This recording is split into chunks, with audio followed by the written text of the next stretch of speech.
Hello and welcome back, adventurers. I understand that with all this talk about goblins and druids, we didn't actually go into any details of who you should trust, if any. Well, get comfortable, my friends, and let's get down to it. Forlorn Populace is divided into two distinct groups, the savage goblin clans and the druidic Forfarians. Unfortunately, goblins outnumber humanoids nearly 20 to 1. Two groups reportedly share the same origin, and the violent death-oriented culture of goblins can be seen as a twisted mockery of the druidic one. Goblins have dominated Forlorn since it first emerged from the mists, attacking the earliest Barovian explorers during their first expedition. Forlorn's goblins ventured into the surrounding domains seasonally, raiding farmsteads near the borders, hunting druids, and capturing victims to torment and eat. The depredations of the goblin raiders led to the construction of the Boogie Towers on the Barovia-Forlorn border. Today, goblins rarely venture beyond Forlorn's borders, at least not according to any credible report since 730. Forlorn's goblins do not create settlements, as they have no need for agriculture, but substantial numbers can be found in or near Castle Tristan or the ruins of Burnham. Otherwise, goblins spend their time roaming Forlorn, patrolling the borders, hunting druids, or gathering in the caves of Mount Aron. According to druids, the goblins were once men and women of Forfar, transformed into grotesque mockeries of humans at the culmination of the Year of Woe, just as the land itself transformed into a mockery of its former shape.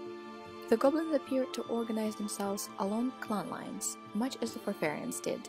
Druids believe that the goblins remember the clans they belonged to while they still were human, and they seize on those old allegiances as a form of primitive territoriality.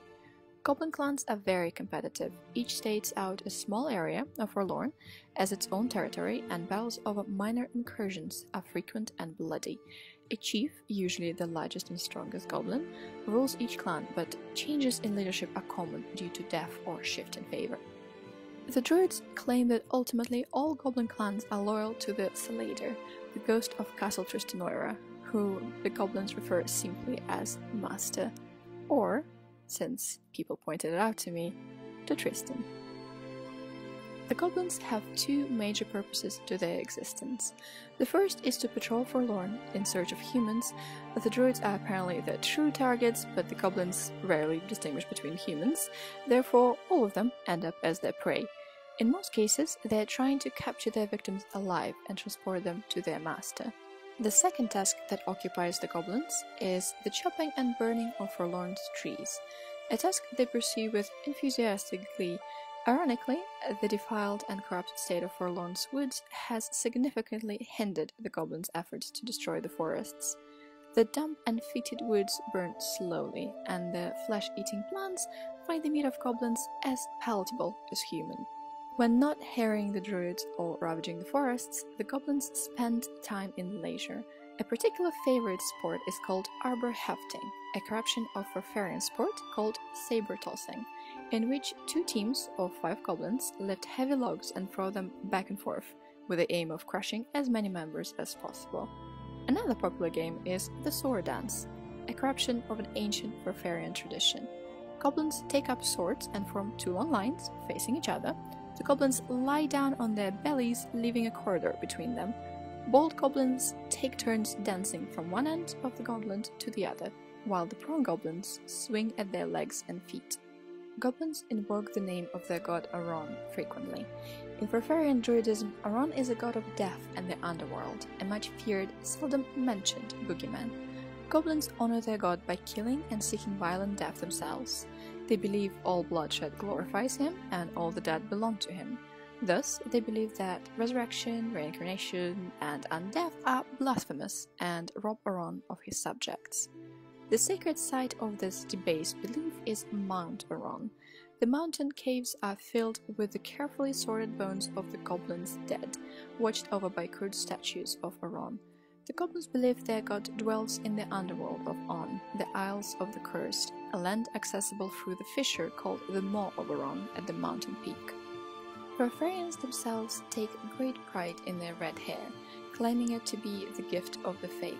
Intriguingly, they suggest that magical heritage is what protected their ancestors from becoming goblins in the Year of Woe. The plot of the Farfarians is a humble one. Virtually all of the Farfarians pursue agriculture or simple crafts for the living. Farfarian herbalists and healers, however, are considered some of the best at their art in the core. In Forlorn, the druids live almost exclusively in carefully concealed warrens of hand-dug tunnels. They call these miserable caves their sanctuaries, using them to hide from goblin patrols. Druidic magic has an extensive role in Farfarian society. All Farfarians are aware of the struggle to restore balance to Forlorn, whether they approve of it or not. Each generation, young Farfarian idealists enter the ranks of the druids, continuing their tradition of the forebears. Druidic society currently suffers an internal schism, loosely based on their religious lines. Two schools of thought on the best manner to approach restoring balance to Forlorn have arisen. One school, the Oak faction, believes bringing more goodly creatures into the land can restore balance. They are working on bringing the Fae, or the good folk, back. The opposing Roman faction believes that only by actively destroying evil beings can the balance be restored. They are constantly hunting small goblin parties and trying to enlist the help of the Wild Hunt. According to the Druidic legend, the Wild Hunt is a pack of ghostly huntsmen and hounds that ride through the night, preying upon evil beings. The hunt consists of a pack of baying, ghostly mastiffs with green glowing eyes and breath of green flames, followed by the horned god, the master of the hunt, who rides a ghostly steed behind his hounds. The Farfarians' way of dealing with the matters of personal honor is unlike any other. Agreed Farfarians engage in a tower duel, a one-to-one duel at the dueling tower with a flat, ledgeless roof. This serves as a dueling arena, with the combatants attempting to knock each other off the roof. The broad ring of flagstones encircling the tower ensures a permanent resolution to the matter, so few Farfarians engage in the tower's duel lightly. Also unique to the Farfarians are a pair of sports that they play during the solar holidays and other festivals. The first is saber tossing, where competitors take turns in lifting or hurling a massive log, attempting to set a record in both height and distance thrown. Only the strongest excel at this sport, and many Farfarians consider saber tossing prowess a point of pride. The second Farfarian festivity is both a game and an art. The sword dance is a beautiful and dangerous art in which dancers negotiate a corridor of instructors who wield swords in a rhythmic pattern. The sword dancers work their way between the flashing blades, leaping and tumbling in time to the music. This breathtaking and daring act is also used in the Farfarian fighting style. So this concludes our small tidbit into the populace and the traditions of Forlorn. And as always, thank you very much for being such a patient listeners, and be safe in the mists.